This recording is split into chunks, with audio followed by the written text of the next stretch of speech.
All right, great. Well, I want to welcome John with Beer Law Center here this afternoon. John, thanks for taking some time and talking about probably one of the, I would say, popular topics in the beverage industry right now, getting into all things, kind of THC, alternative beverage related. So I really appreciate it. And perhaps you could tell us a little bit about the Beer Law Center before we jump into our topic at hand. Sure, sure. I appreciate it. Thanks for letting me chat today with y'all. So yeah, my name's John. I'm the attorney here at Beer Law Center. I've been doing exclusively alcohol beverage law for, gosh, going on 15 years now. And so all I do is work with alcohol sellers and producers, retailers and suppliers. I don't touch wholesalers. I just found out I got conflicted out too much in between. But basically, I'm an attorney, and I work with small businesses and first and second tier growth, helping on everything from startup and formation, licensing, trademark, and then of course compliance stuff, advertising, ABC, and that sort of stuff, as well as in the last 3 or 4 years, 5 years, I guess. We've done a fair business in helping people buying and selling breweries, wineries, and distilleries as well. That's great. I appreciate it, and I appreciate you bringing your knowledge to the conversation here. As I was mentioning earlier, I've been going to different guild events, as I know you have, different stopping in at different breweries, talking to different owners, and it seems like the conversation of THC and what that means to the industry, all things of how to get started, what to do, what not to do is a big topic right now, and I think that's going to go right into 2025. And so I wanted to just dive right into it. What are you hearing as you're going to these events as it relates to THC solutions? What are you running into? Well, like yourself, at every guild event or industry event, there's at least a few sessions dedicated to THC beverages, and at the trade shows, there's at least a couple of providers or suppliers out there at THC and what they can do. And then just outside of that, I'm getting probably 2 to 3 calls a week from existing clients or potential clients just to talk about THC beverages. So it is the topic, right? It is what everybody is focused on right now. I think it'll be at least through 2025 as an alternative beverage, right? It's a product that if you're a brewery, a winery, or even a distillery, you have the equipment to make, and it's not difficult. And it reminds me of the boom we saw, 3 or so years ago in seltzer, right? And all of a sudden, everybody had to be making a seltzer because there was a huge demand for it. It's like that, only bigger, right? There's more people talking about THC beverages. There's more focus on it. One of which is because most THC beverages, and in fact, I'd strongly suggest all THC beverages are non-alcoholic, right? So it's a truly different product offering. It's low carb, it's low calorie, it's non-alcoholic, but still gives you a social experience and an intoxicating effect. So it has some of the great things about beer without some of the things that people aren't so happy about right now.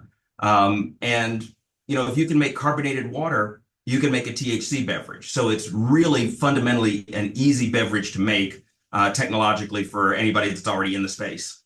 Yeah, I I would agree with you, and that it's continuing. The momentum is growing. I think for a lot of the factors you talked about as well, the low barrier to entry, and as well as the demand that's growing, some of the variations on that social experience.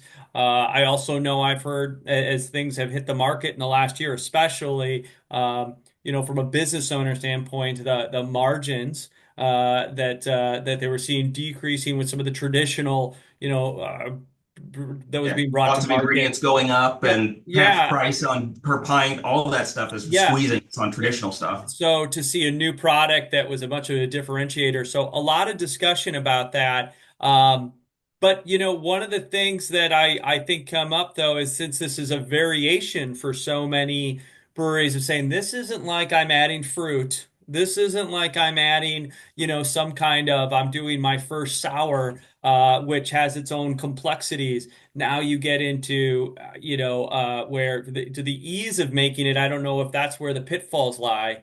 I think it's in all the other things. I'm sure some of those questions are getting into. Yeah. What are you either hearing are the pitfalls, or would you say to someone calling you, like you said, with the do you start to go down a list of these are the things to start that we would need to look into and be aware of that is with this new product line? Sure. And yes, I've got my little mental checklist that I kind of go through. And one of the first things to think about is, okay, where are you physically doing this? Right? Because we have a hodgepodge of regulations and stuff going on. And of course, this is going out to everybody in the country and probably worldwide. In the United States, federally, cannabis is illegal, but we've got this exemption for hemp that's based on a threshold of 0.3% by Delta 9 THC by dry weight. If it's below that, it's considered hemp as long as came from a plant and not synthetically derived. And there's a whole discussion about that. But that makes it legal sort of everywhere at that level. Some states, California and other Colorado, where the plant itself is legal, right? Cannabis is legal for personal use, and that's a different regulatory beast than what we're talking about generally when we talk about THC beverages. The vast majority of conversation on THC beverages is in that, hey, this is exempt under the federal hemp law. And most states have a federal hemp law analog that makes it legal under state law. And so you're really then concerned about, okay, it's got to be below that threshold. So I'm going to focus our conversation here on that side, not, oh, but it's legal in California, so I can do whatever I sort of want with that. Yes and no. The federal regulation is that, cannabis generally is still a Schedule One drug, right? It's right up there with cocaine and crack. I mean, it's a serious drug as far as the federal government is concerned.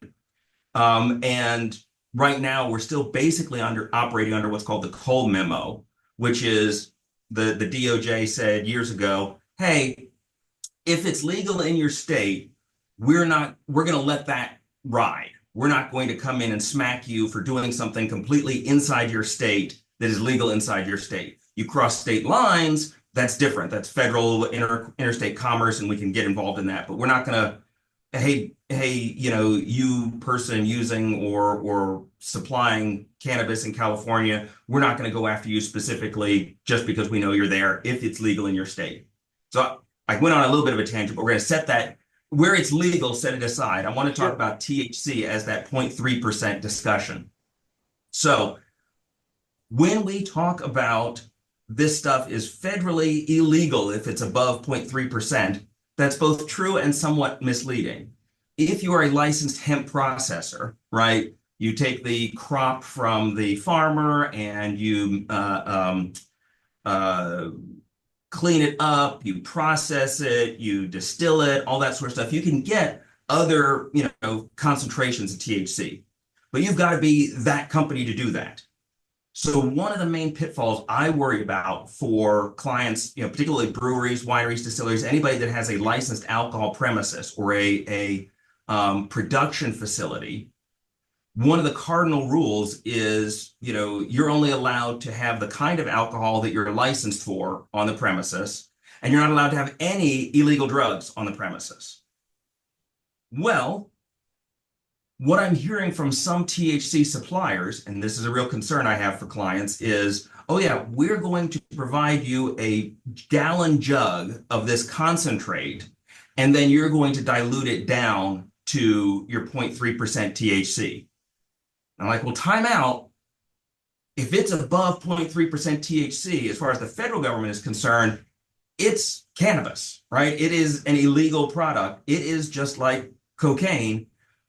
I don't care if it's legal at the 0.3%. You are not allowed to have it on your premises at all unless it's below 0.3%.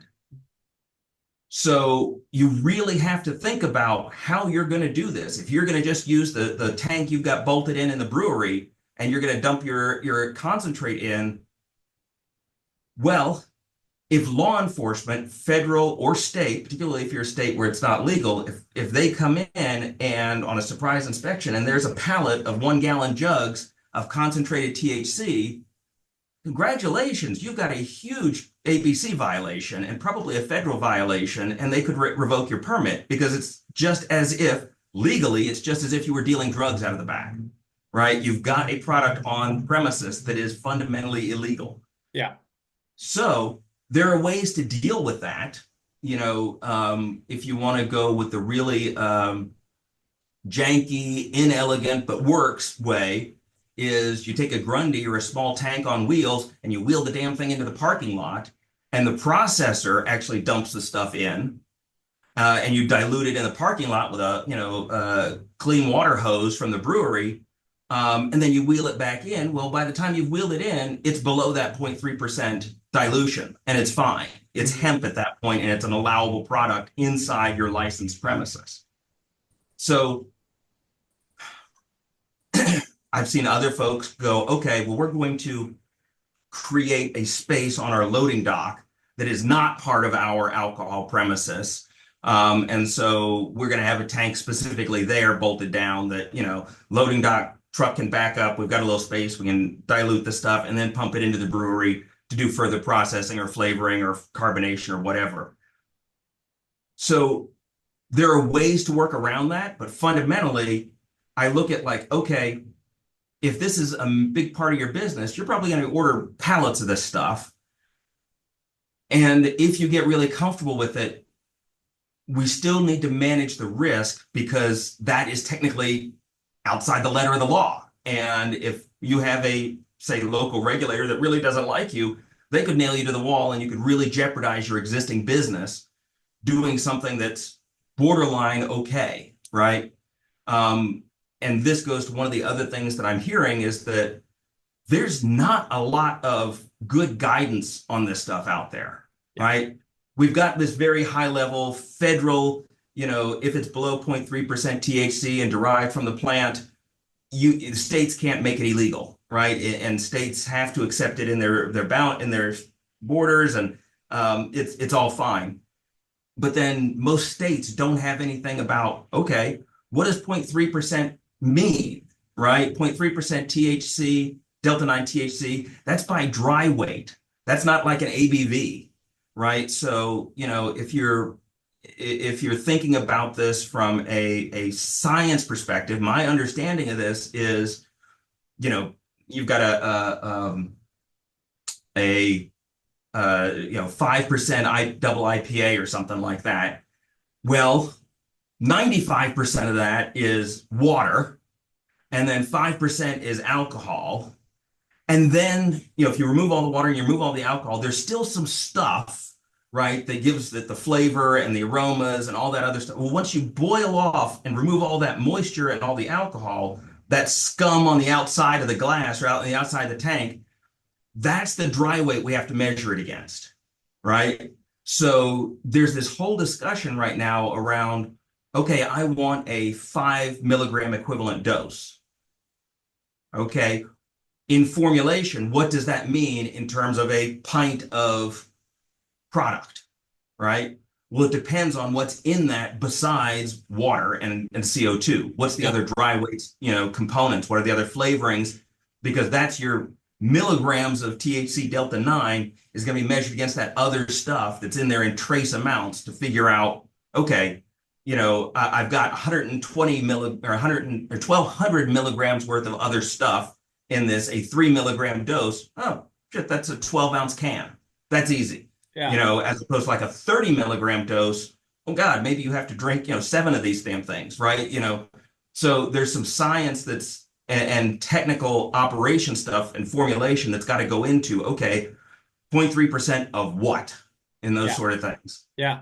No, Um, John, great overview. And when you were talking about those examples of risk, I imagine when you're getting these calls is where I go to is what I experience when I'm talking to that brewery owner is they're usually early on in that investigation. And what you just said is, I imagine, obviously what you're having those conversations with them about, but where I start to pick up on this frustration where they said I started to have a conversation, I started to investigate, and you first start to identify the risk about having this on-prem, right? So and how it could conceivably be viewed. And they say, okay, well, I have this. Sometimes a lot of times it's described to me as this feeling of gray area where they go, I would like to base my business growth on something that doesn't feel up to the whim of a regulator who might stop off, or a new regulator, or someone who would interpret something differently than the last guy, or all of that combined. So, you talked about that example where they're now have as someone who can provide a clean diluted delivery, and let's say they decide to do it where I hear that some are where it's saying I'm just going to have my 5 gallon drums delivered inside, and we're going to use our tanks where they are, and and sometimes I hear they're doing it because what I did was I watched the guy down the street and I didn't do my due diligence. It seemed like he was doing it and he didn't get a letter. And so I'm going to kind of follow suit. So that I think is the most concerning is, starting to do the due diligence and having the conversation with you. But do you find that what I would personally, find helpful, and I experienced some of this where we had some conversations where I saw that different state agencies were giving presentations on this, but as what do you hear when a brewery goes, "Thank you, John. I got that information. I understand kind of where some of the risks are. I'd like to reach out to my state agency and get something of clarification."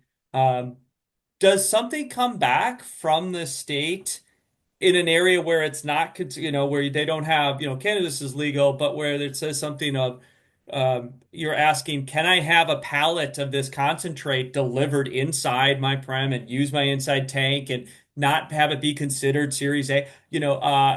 What are you hearing when someone tries to engage the state to try to get some kind of black or white answer before they start making orders? Um, well, there's a couple of different things in there that I want to unpack. One of which is gray area is the nicest way we can describe this, right? I've heard wild, wild west. I've Yeah. heard no rules. And for those of us who've spent time in the alcohol space, we're used to being highly regulated, right? There's a rule for whatever the hell we're trying to do, right? There's a rule about what can go on our labels, what can't go on our labels. There's a Yeah. rule about, when taxes are due. There's a rule about what size product we can have. We're talking about an area that has basically very little or no rules. So, on the upside, when you're in a gray area, that means there's a lot of opportunities. Downside, there's also a lot of risks because nobody's figured out where those lines are. So a great example that you gave was, hey, I saw so and so down the street do this and they didn't get a letter. And I have this conversation with clients a lot. I can tell you what the law is. I can't tell you why they haven't gotten caught yet, right? And especially with startups, and I've told this to brewery and winery and distillery clients for years. If you want to know what kinds of things work and how to do things, look at your fellow folks in the industry, right? Look at your other brewers, look at the other vintners, look at the other distillers, and then stop and think, how confident am I that they know that they're right? Because there's a lot of folks, whether it's THC or other stuff, that people are like, I didn't know I couldn't do that. Well, that's because you didn't look or you didn't check. How many times does somebody get a cease and desist letter because they didn't bother to check whether, somebody didn't do a Google search as to whether somebody already had that beer name, right? So you have to be very, very careful with, well, I saw them do it and they didn't get in trouble. Maybe they hadn't gotten in trouble yet. That may be the issue. And certainly be very careful about looking across state lines, right? Because that's a whole different issue. Sure. But when we talk about, hey, I want to try and do this right, one of my sort of fundamental premises when I talk about working with federal regulators, state regulators, if you try and force them to give you an answer, you're probably not going to like the answer, right? So, there's two options in dealing with that. So, for example, I'm here in North Carolina, and I know if I went to my ABC and said, we've got a licensed alcohol premises, and we want to receive in a product that is more than 0.3% THC, which will then be diluted down to a final product that meets hemp requirements. Is that okay? Their answer is going to be no, you are not a licensed hemp processor. On the other hand, because they're going to look at the letter of the law, Yep. right? Yep. And very seldom will a regulator go out on a limb and say, yeah, that's okay. We're not going to do anything about that. Or there's no rule on that, so we're going to make a new rule on it. I'm just going to tell it to you. That's a great way for regulators to get into a lot of trouble and lose their nice, cushy state job. So more often than not, the way I think is the best way to approach regulators or state officials, if you want guidance, is here's what I want to do, and here's why I think it's okay. Do you agree with that interpretation? Yeah. If you can give them the rationale, for example, I'd say uh, I would never want to go to, at least in North Carolina, other states are different. I know my regulators, I'm on first name basis with some of these people. I would not want to go to them with, hey, can I get a pallet of this stuff that I know is over 0.3% THC into my facility? What I would do a difference is here's how I'm going to bring in this product so that when it crosses the threshold into my licensed alcohol space, it's below the 0.3% THC threshold. Is that an okay way to do that? They're much more likely to say either yes or no, you have to do this in addition. Okay. Right? So for example, my example with like a loading dock. If I said, hey, I'm going to the supplier is going to back up to the loading dock. I'm going to wheel a tank over there. I'm going to pour this stuff in. I'm going to fill, or I'm going to fill. I'm going to wheel a pre-filled tank of water over there, and I'm going to pour this stuff in, and then I'm going to wheel it back across. Is that okay? Mhm. Then I would expect that they're going to say, well, as long as your loading dock is not part of your licensed alcohol premises. Okay. Because if they had said, yeah, that's fine, cool. I write that down. That's all I need to know. But Yep. I think it's more likely that they're going to say, okay, as long as that part is outside your licensed alcohol premises, now I know the path. Now I know I just have to modify my permit to make this part not part of that, and then everything else works, Yeah. right? And I can get a pallet. So And it's all about figuring out what you want to do and how you present it so that it makes it easy for them to say yes. I think that is a great piece of advice for a lot who sleep better at night with, wanting to have some kind of communication during that wild, wild west period that we're in, right? You're Yep. building the plane as you're flying it, 2, 3, 4 years from now, et cetera, there will be more clarity. But right now, and how do you mitigate some of that risk to your organization, to your brewery, et cetera? I think that makes a lot of sense. It brings up a topic that I have heard as I've gone to some of these, and it is, two parts to this really. One is that it's the frustration or angst of being caught in the newness of it, where there isn't written down this yes no, and if they phrase it wrong, they get a no, and then they feel and there's no. Maybe you could try this or that. It's just, Right. can I get two pallets and I want to make this stuff and the just like you talked about, sometimes the phrasing of it is half the discussion, and they get it back, no, you can't do that, and they're left going, well, how is so and so doing it, or how and this and that. So I see sometimes the frustration coming with that at the state level or at the lack of clarity that everyone's going where the law or lack of laws is preventing them from partaking in this growing market if they don't feel comfortable with just kind of getting started and diving in without to doing some of the due diligence. So I'm wondering, your take on that a little bit. But going back to one thing I've also heard, and I'm seeing if this makes sense with what you're talking about from state agencies. is sometimes there's this discussion from one brewer or another goes, well, what I've heard is that the state is saying, all I can tell you this month in December, Yeah, in the December, is that we are not actively going out and looking for 5 pound drums of concentrated, right. Delta this and hep hydrate, concentrate. But then the next sentence that I hear is going, that does not mean that I might get new directive January 1st that we are supposed to come on-prem and identify that and address that differently and interpret that differently. And if you have a large stock of everything, that might have to come off the shelves and off the. So this kind of like, I'm not going to tell you, it's more of I can just tell you for a snapshot in time that this month, and then and let the business owner up with this decision of you've been told that you can do it today, but you might not be able to do it necessarily. And there could be a large, both financial, maybe even legal risk to Sure. 6 months from now if the political winds change, whatever changes. Um, and that seems like that seems to me like another type of response, but even a little bit more open-ended than the one that helps you saying what I would, you talked about putting it outside of your loading dock that's part of their license. Like that seems like a very positive communication with Right. the right agencies of let's work together on just being transparent about what you're trying to do and how you could do it.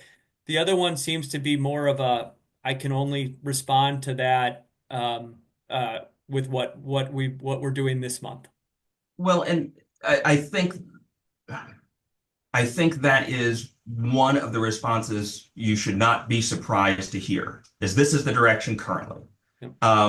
And again, there's opportunity, but there's risk that comes out of that. Uh, when it comes down to, okay, does that mean I need to call like every month and find out if they've got new direction? Well, not necessarily.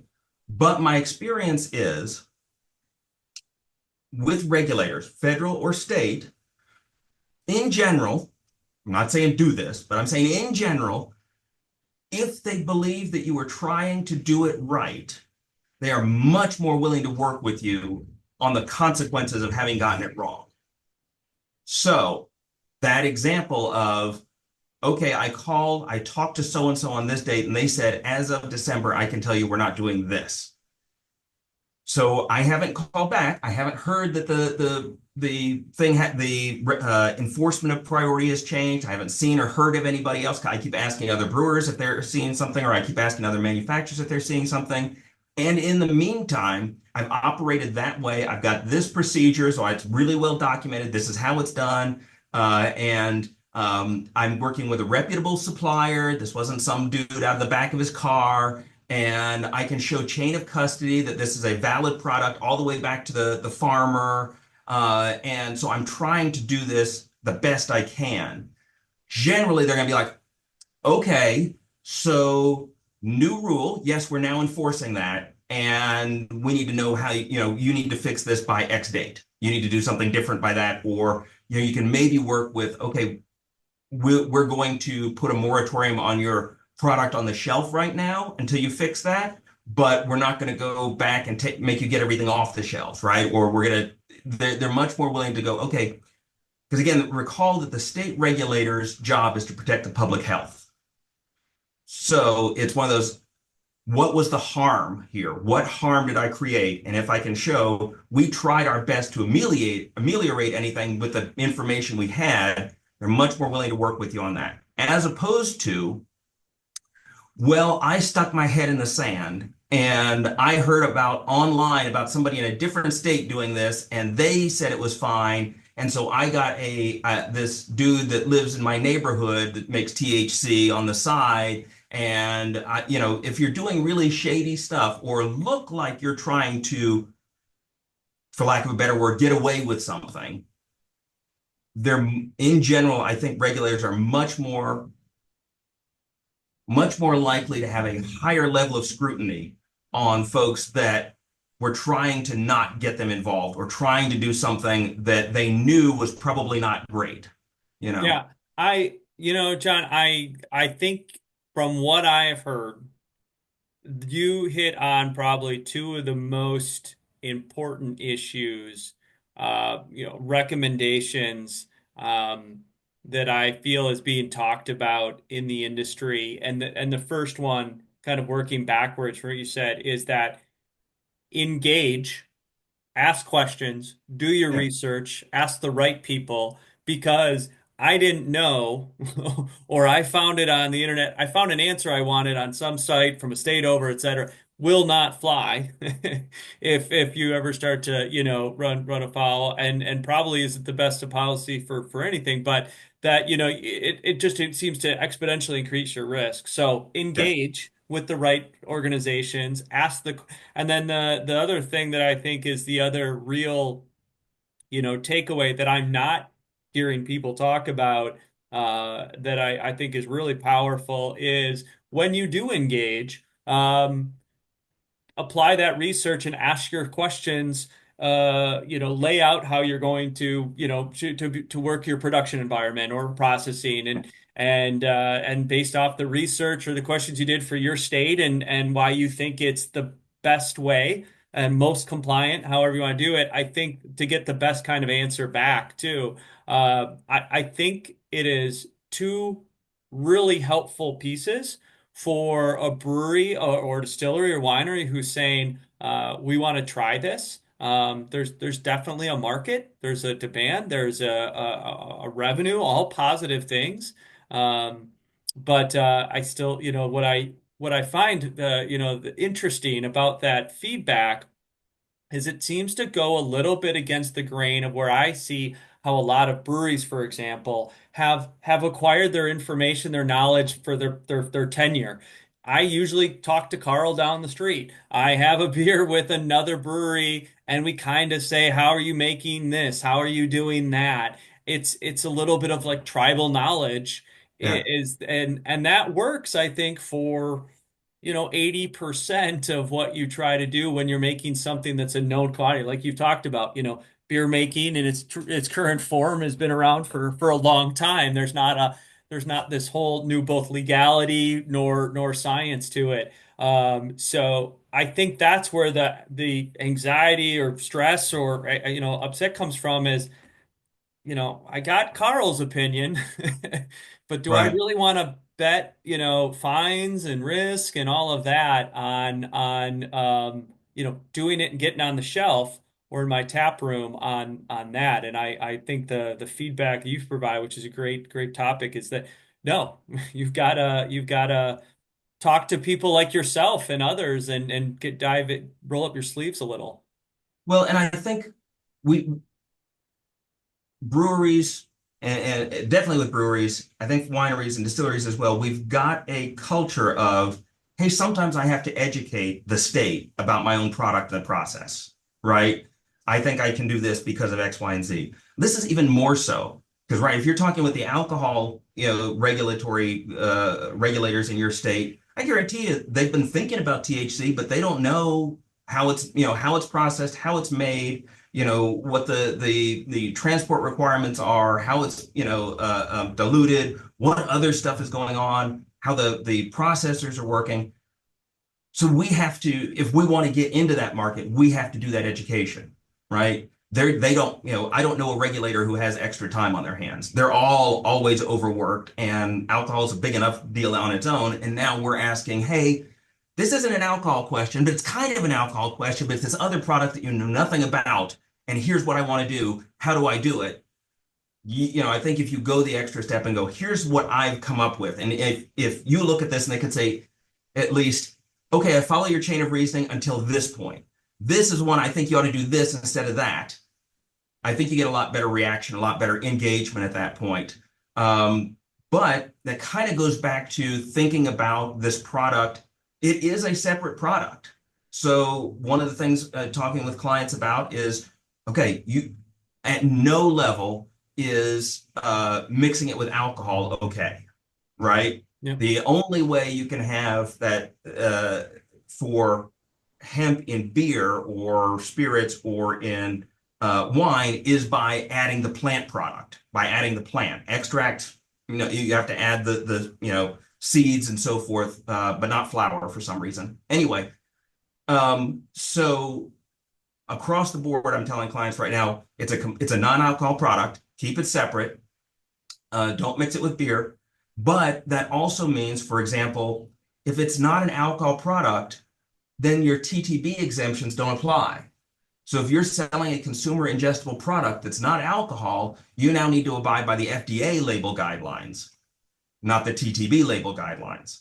And so you don't do cola the same way. You don't do your state label approval the same way. You've got to go get it tested and put nutritional information on it. Things are a little bit different, which we didn't have to deal with like seltzer or if you did cider or some of those things. So it is a different product. You got to sort of think about it differently in that sense as well. Yeah, John, this is great. I think we need to have another conversation Yeah. in the near future here because you're going into an area that we could spend another hour on because one of the things that as people are evolving and standing this up right now, I think a lot of conversation is before I buy anything, do anything, how do I start mapping this out? And I think they're very focused on they're creating an NA product, they're creating a seltzer. Usually they're doing whatever they're adding their tap room first and then canning it, right? And they're focused on that working within the confines of their state compliancy. And then once I feel like there's that check mark, now it starts to get in the other things that you were touching on of your job's not done. To your point, it's not the same process that you've done for your labeling for your alcoholic products. There's I think the list of newness probably continues right through past production to labeling to might be some of your Things distribution. then that, oh, Yeah. there you are. Sorry. Oh, Um, just saying that there's a lot to that. yeah. Well, and so at the North Carolina Guild or conference in November, Mark Serini from the Brewers Association came and talked about this. And, one of the conversations I had with him was we all want to get into this space, and it's fairly unregulated right now. But these regulators, again, their job is to protect the public health. There are potential minefields and ticking time bombs out there around what we do and how we do it. As a lawyer, one of my sort of worst case scenarios is what happens if you make a THC product and keep in mind it's not age gated, so it's not like you can only sell this to somebody over 21. What happens if this ends up in the hands of, say, a 12-year-old that overdoses and has huge medical issues off of this? The world will come crashing down. The media and folks get a hold of this, and we will, the market will get shut down, or we get regulations we don't want. We've got to be really careful about that. And one of the examples Mark gave that, was one of those, okay, you really didn't think this through, did you? A brewery, I think in the Northeast, had a THC product, and they were running a back to school sale on their product. I'm like, oh my God, no, you're just asking for, Yep. you're marketing to the wrong Yep. crowd, you're marketing an intoxicating substance. And that's what we want to avoid. We have to get out in front of this. If we want to bring the regulators along with us, we've got to Yes. be out there doing the right stuff and policing ourselves where we can. I think you're spot on, and I don't I don't usually I think when we're having these discussions, I'm usually ending on what are we excited about? What is, the newness coming? With the newness, there are a lot of exciting things with this coming. I think that it provides, a new audience to potentially to your brewery, distillery, winery. It's an innovative, it can be creative, all of these things. Um, but to your point, there are still, I think, a lot of those minefields. One that was raised where I was at recently for the Wisconsin Guild and talked about, and some people were talking a little bit about, are the two factors of one that your bartenders and those are watching for overconsumption or someone who needs to be of that and they're used to it from I've give them X amount of pints of beer, right? So you have a different training element category of Yeah. what is that from a consumption level. And the other thing that was raised is that, sometimes you've seen this with caffeinated products Mhm. where they've pushed the envelopes of what you might think to be, the industry average of what was in a Coca-Cola 12 ounce versus now what's in a Monster drink or et cetera. And, Red Bull, Yeah. it goes up. But apply that same element to, the two that I have seen on the most markets are 5 and 10 milligrams for there, and starting to understand, someone saying, well, just because no one could think of why you would put a 30 or a 40, but then it gets into those health, Yeah. elements of that. So I agree with you. I think that there is this, I really like your point about both directional education, right? Yeah. To those have those good conversations with the correct state agencies, federal agencies of saying this is, where the education is coming both ways. That I think could be a really positive. I think those will be the states that probably excel. Mhm. Is where those conversations, positive ones, are being had, and it's less everyone's kind of doing things by what they heard, and or they don't feel they have a good communication going back and forth. I know some states are better than others with that. That's what I've heard. But it's exciting, but it's also going to be challenging, and I just know there's a Oh, lot of momentum around it yeah. too. That a lot of people are saying, I don't want to be left behind, and Right. so I But it's think something that's you're the going to other. have to look at. You at least Yeah. have to evaluate and figure out whether or not this makes sense and whether you should be in this because somebody down the street's going to offer it. Yep. If you don't, somebody else, and now are you competing with something that you don't have a product to compete with? Yep. But talking about minefields, one of the things I've said for years is I love this industry because people are creative. The thing that makes my job so hard is that people are creative. Because on a regular basis, and this is one of those, I've never had that question before. I don't know the answer to that. Nobody's tried that before, or nobody's gotten caught doing that before yet, or whatever those things are. So it is exciting, but it's going to be challenging, and there's going to be some growing pains in this. And it reminds me, like you said, 5, 10 milligrams. It reminds me of, gosh, 20 years ago when, we were just starting to see a boom in craft beer and dudes going, well, I only had 2 beers. Why am I drunk? Well, that's because you're used to 3.2 beer, not an 8% IPA. Yeah. Right. And you have to look at not just the size of the can, but what's in it and how this works with your body chemistry. And it's going to take some time for us to catch up with the training around that too. Yes, I agree. This has been, John, really helpful. We're Yeah. going to get this out to Federation members. We're going to get this out to the industry and just share. A lot of this is just sharing the discussions that are going on, the resources like yourself, and continue this. I'd love to continue to do this into 2025, and because there are layers and elements of the milestone when you move through each one having their own potential, pitfalls or things to research, and we can each kind of bring back what we're hearing and seeing from the different breweries that we're talking to about how others are tackling it. So I thank you for the time and the discussion on Absolutely, a dude. really popular topic. Yeah, this has been a lot of fun. Anytime, let me know. We'd be happy to chat some more. We'll get together after the first of the year then. Sounds great, John. Thanks again for everything. No problem. Cheers. Cheers.